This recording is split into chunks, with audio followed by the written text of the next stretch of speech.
Les contes de Grimm.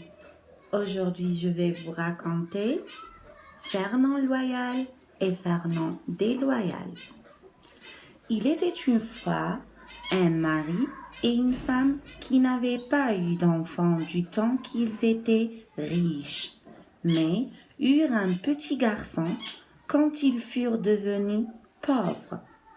À cause de leur grande pauvreté, personne ne voulait être le parrain de l'enfant dans le village. Seul un mendiant accepta à une condition. Je veux bien être le parrain, mais je suis trop pauvre pour donner le moindre cadeau à l'enfant. Le petit garçon fut baptisé et le mendiant nomma l'enfant Fernand Loyal. Après la cérémonie, la sage-femme remit au mendiant une clé en lui disant « Confiez-la au père de l'enfant, qu'il la garde chez lui jusqu'au moment où son fils sera âgé de 14 ans. Alors, il faudra que l'enfant aille au château situé sur la lande avec la clé. Il ouvrira la porte du château et tout ce qu'il trouvera à l'intérieur sera à lui. »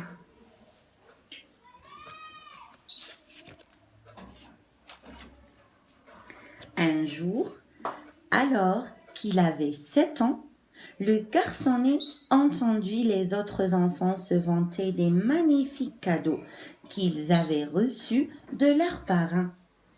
« N'ai-je vraiment rien reçu de mon parrain, moi ?» demanda-t-il. « Mais si, lui répondit son père, il t'a donné une clé. Quand il y aura un château sur la lande, tu pourras y rentrer. » L'enfant y courut.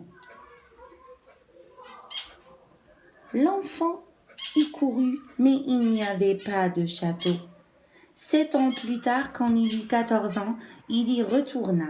Alors, il vit un château et on ouvrit la porte avec sa clé, mais n'y trouva rien d'autre qu'un cheval blanc.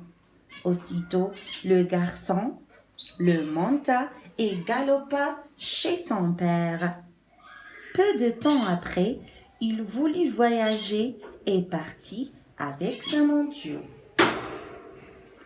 En chemin, il trouva une plume d'oie taillée pour écrire. Comme il hésitait à la ramasser, il entendit une voix crier derrière lui. « Fernand Loyal, emmène-moi avec toi !» Alors, il ramassa la plume. Un peu plus loin, il fallait passer le gué d'une rivière. Il vit un petit poisson qui sortit de l'eau. « Allez mourir !»« Attends, mon petit poisson, je vais te remettre à l'eau. » Il sauta à terre, le saisit avec la queue et hop, le rejeta à l'eau. Le poisson le remercia. « Tu m'as secouru, je vais te donner un pipeau. Si un jour tu es dans le besoin ou que tu perds quelque chose dans l'eau, souffle dedans et je viendrai à ton secours. »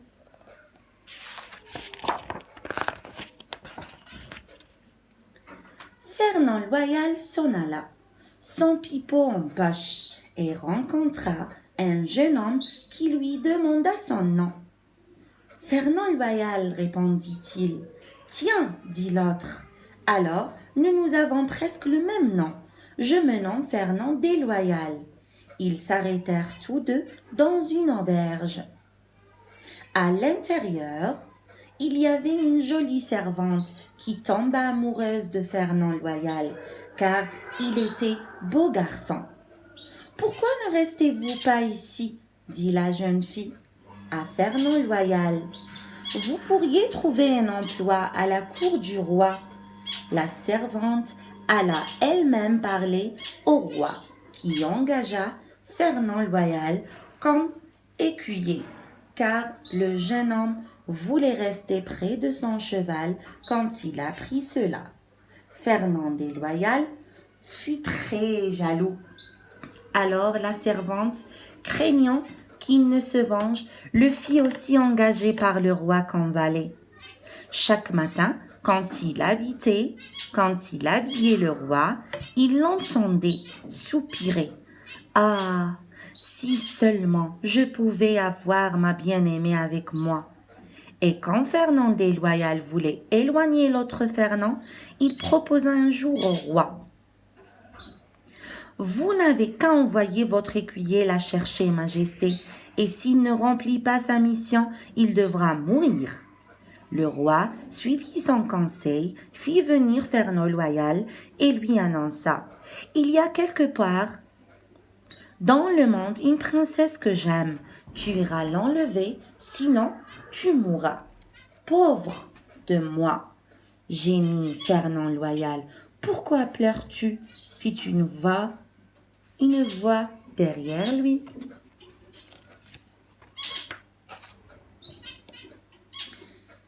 Il se retourna étonné d'entendre son cheval lui parler. Je dois partir chercher la fiancée du roi, mais comment puis-je y parvenir? Va retrouver le roi, dit le cheval, et exige qu'il te donne 2 navires, l'un chargé de viande, l'autre de pain, car tu devras affronter de terribles géants sur la mer et des oiseaux féroces que tu apaiseras en donnant aux uns la viande et aux autres le pain. Quand les navires furent prêts, le cheval dit à son maître: Maintenant, monte en selle et conduis-moi sur le navire. Quand les géants arriveront, tu diras: Mes chers gentils géants, tout doux, j'ai à bord quelque chose pour vous. Ensuite, quand viendront les oiseaux, tu diras: Mes chers petits oiseaux, tout doux, j'ai à bord quelque chose pour vous. Alors, ils ne te feront aucun mal. Puis les géants t'aideront à entrer dans le château et à transporter la princesse endormie sur le bateau. Tout se passa exactement comme le cheval l'avait prédit. Cependant, la princesse, une fois chez le roi, déclara qu'elle ne pouvait rester car elle avait besoin de ses écrits laissés dans son château et d'une plume sur le conseil de Fernand Déloyal. Le roi renvoya son écuyer chercher les papiers. Sous peine de mort, désespéré, Fernand Loyal raconta tout à son cheval blanc. À nouveau, on chargea les navires et tout se déroula comme la première fois. Une fois les géants et les oiseaux rassasiés, Fernand Loyal entra dans le château de la princesse, y trouva les écrits et les emporta. Le navire reprit la mer, mais Fernand Loyal fit tomber la plume d'oie dans l'eau. Aussitôt, il se mit à jouer du pipeau et le poisson arriva, rapportant la plume dans sa bouche. Fernand Loyal alla remettre les écrits et la plume à la princesse. Pendant ce long voyage, on avait célébré les noces de la princesse avec le roi, mais la nouvelle reine aimait Fernand Loyal et pas du tout son époux. Un jour, elle proposa de faire un tour de magie devant toute la cour. Je peux décapiter quelqu'un et lui remettre sa tête en place, comme si de rien n'était. Qui veut essayer? Demanda-t-elle à la foule assemblée. Quand personne ne se portait volontaire, Fernand Déloyal fit désigner Fernand Loyal. La reine lui coupa la tête et la replaça ensuite sur son cou. Comme si de rien n'était, le roi voulut à son tour essayer, alors la reine le décapita, mais feignit de ne pas pouvoir remettre sa tête en place. Une fois le roi enterré, elle épousa Fernand Loyal, qui devint le nouveau roi. Comme il chevauchait dans la campagne, Fernand Loyal, à la demande de son cheval, fit 3 fois le tour d'un pré au triple galop. Alors le cheval se dressa sur ses pattes derrière et fut transformé en un jeune garçon qui devint le fils du roi. Quant à Fernand Déloyal, on n'en entendit jamais plus parler. C'était une très belle histoire avec une très belle fin.